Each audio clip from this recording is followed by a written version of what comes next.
कर्नाटक के बेंगलोर में आज अपोजिशन की बहुत बड़ी बैठक हो रही है और ये दूसरी बैठक है और माना जा रहा है कि जो बैठक है इससे प्रधानमंत्री नरेंद्र मोदी की धड़कनें बढ़ जाएंगी और बीजेपी को हटाने का आज ही खाका तैयार कर लिया जाएगा। नमस्कार, मेरा नाम है नवीन कुमार नंदन और आप देख रहे हैं इंडिया इंटरनेशनल न्यूज। आज कर्नाटक के बेंगलोर में अपोजिशन की एक बड़ी बैठक बुलाई गई है। ये बैठक 2 दिन तक चलेगी, आज और कल, यानी 17 और 18 जुलाई तक। और वहीं जो एनसीपी के चीफ हैं शरद पवार, वे कल इस बैठक में शामिल हो सकते हैं और बाकायदा कई बड़े बड़े पोस्टर्स लगाए गए हैं कर्नाटक में, जहां पर साफ तौर पर लिखा हुआ है opposition parties meeting united we stand, जिसमें दिखाई दे रहा जो पोस्टर है अपोजिशन के तमाम नेताओं के जो फोटोज लगाए गए हैं, जिसमें खड़गे साहब हैं जो कांग्रेस के चीफ हैं, कांग्रेस के प्रेसिडेंट हैं, सोनिया गांधी, राहुल गांधी, नीतीश कुमार, शरद पवार, ठाकरे, अखिलेश यादव, अरविंद केजरीवाल जो दिल्ली के मुख्यमंत्री हैं, इसके अलावा झारखंड के मुख्यमंत्री हेमंत सोरेन, ममता बनर्जी, स्टालिन, तेजस्वी यादव, अखिलेश यादव, मतलब तमाम जो अपोजिशन के लीडर्स हैं उनकी तस्वीरें लगाई गई हैं और सभी लोग पहुंच रहे हैं। केजरीवाल नाराज हो गए थे जब 23 जून को बिहार के पटना में बैठक हुई थी। केजरीवाल नाराज हो गए थे, लेकिन केजरीवाल को मना लिया गया है और अध्यादेश जो बीजेपी लेकर के आ रही है, तो कांग्रेस ने कहा कि अब वे लोग अरविंद केजरीवाल का समर्थन करने का काम करेंगे। तो वहीं जो आम आदमी पार्टी के राज्यसभा सांसद हैं राघव चड्ढा, उनका बयान सामने आया। उन्होंने साफ तौर पर कहा कि वे लोग अब बेंगलोर पहुंचेंगे और अपोजिशन को अपना समर्थन देने का काम करेंगे और 2024 में नरेंद्र मोदी को किसी भी कीमत पर देश का अगला प्रधानमंत्री नहीं बनने देना है। नरेंद्र मोदी को हर हाल में अपोजिशन हराने का काम करेगा। और वहीं देखिए एनसीपी में टूट पड़ चुकी थी, चाचा और भतीजा अलग हो गए, लेकिन इसके बाद भी जो है कि शरद पवार आज रात में फैसला ले सकते हैं। कल जो आज भी बैठक हो रही है, कल भी बैठक चलेगी, 2 दिवसीय बैठक है और बैठक के दूसरे और आखिरी दिन एनसीपी चीफ शरद पवार पहुंचेंगे नहीं पहुंचेंगे, आज देर रात तक फैसला ले लिया जाएगा।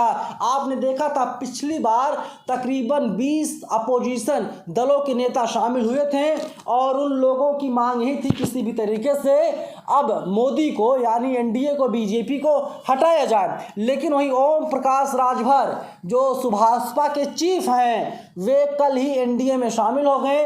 अमित शाह जो देश के गृह मंत्री हैं, बकायदा उनका ट्वीट सामने आया था। जीतन राम मांझी वे भी एनडीए में शामिल हो गए। कल जब बीजेपी की बैठक दिल्ली के अशोका होटल में की जाएगी, उसमें देश के प्रधानमंत्री नरेंद्र मोदी, अमित शाह, जेपी नड्डा, ओम प्रकाश राजभर, जीतन राम मांझी, इसके साथ ही जो तमाम लोग हैं वे लोग एनडीए का समर्थन कर रहे हैं, वे लोग भी इस बैठक में शामिल होंगे। नवीन पटनायक, मायावती का रुख अभी तक साफ नहीं है कि वे लोग किस तरफ जाएंगे, किसका समर्थन करेंगे। वे लोग अकेले चुनाव लड़ेंगे या फिर यूपीए के साथ रहेंगे या एनडीए के साथ रहेंगे।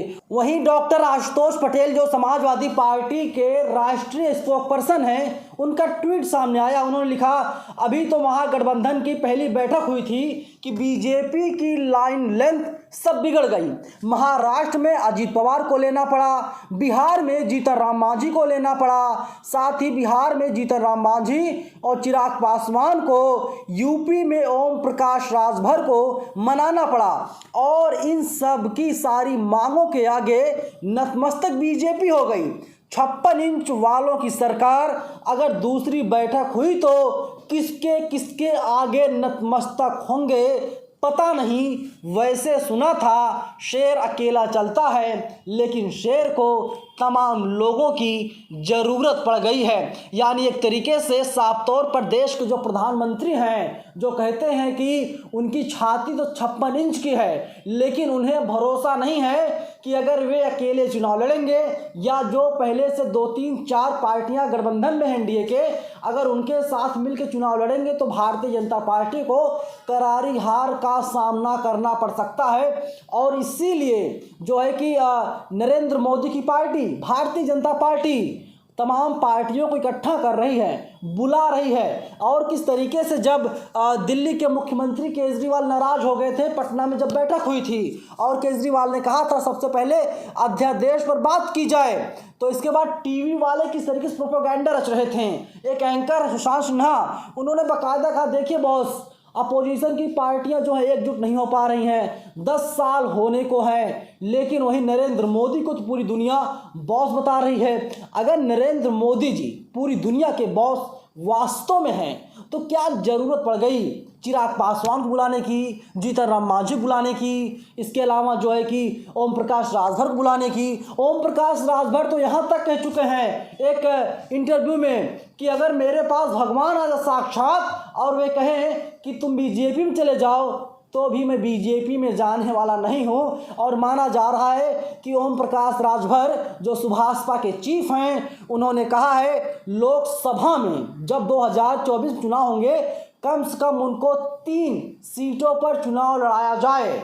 और इसके साथ ही योगी मंत्रिमंडल में एक मंत्री पद की मांग उन्होंने बाकायदा कर दी है और माना जा रहा है इस पर मुहर भी लग गई है, क्योंकि अमित शाह जो गृह मंत्री हैं उनके नेतृत्व में एक बैठक बुलाई गई थी जिसमें ओम प्रकाश राजभर भी शामिल हुए थे और बीजेपी की तरफ से एक लेटर जारी किया गया और उसमें जीतन राम मांझी बुलाया गया, ओम प्रकाश राजभर बुलाया गया है, क्योंकि दिल्ली के होटल अशोका में एक बड़ी बैठक होने जा रही है और बीजेपी भी अपनी रणनीति तय करेगी कि आगे क्या करना है, आगे कैसे चुनाव लड़ना है, कौन सी योजनाएं ऐसी हैं जो ज़मीन पर पहुंच पाई हैं, कौन सी योजनाएं ऐसी हैं जो अब तक ज़मीन पर नहीं उतर पाई हैं। वहीं देखिए मैं आपको एक जनसत्ता की रिपोर्ट दिखा रहा हूं। जनसत्ता ने साफ तौर पर लिखा है कि बेंगलोर में अपोजिशन का शक्ति प्रदर्शन, शरद पवार नहीं होंगे शामिल।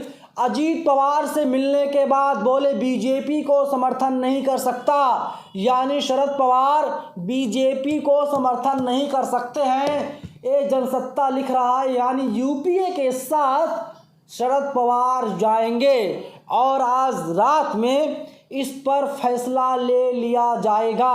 और मैं आपको याद दिला दूं, बिहार के मुख्यमंत्री नीतीश कुमार ने साफ तौर पर कह दिया था, हालांकि बयान जो है थोड़ा पुराना है लेकिन जो बयान है अभी भी ताज़ा है। इसलिए ताज़ा है क्योंकि अपोजिशन की बैठक हो रही है जिसमें ममता बनर्जी और बिहार के मुख्यमंत्री नीतीश कुमार की अहम भूमिका है। केजरीवाल अलग हो रहे थे, केजरीवाल को लाया गया अपोजिशन के एमजीबी में और वो भी जो है कि उसमें ममता बनर्जी की अहम भूमिका मानी जा रही है। तो नीतीश कुमार ने कहा था कि देखिए 14 में जो आए थे 24 में हम उन्हें किसी भी कीमत पर नहीं आने देंगे। यानी नरेंद्र मोदी को देश का अगला प्रधानमंत्री यानी तीसरी बार प्रधानमंत्री नीतीश कुमार नहीं बनने देंगे।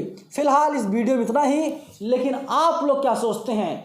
क्या आपको लग रहा है अपोजिशन एक होकर के नरेंद्र मोदी की सरकार को, बीजेपी को, एनडीए को हरा पाएगा या फिर नहीं, या फिर अपोजिशन 2024 में सरकार बनाने जा रहा है?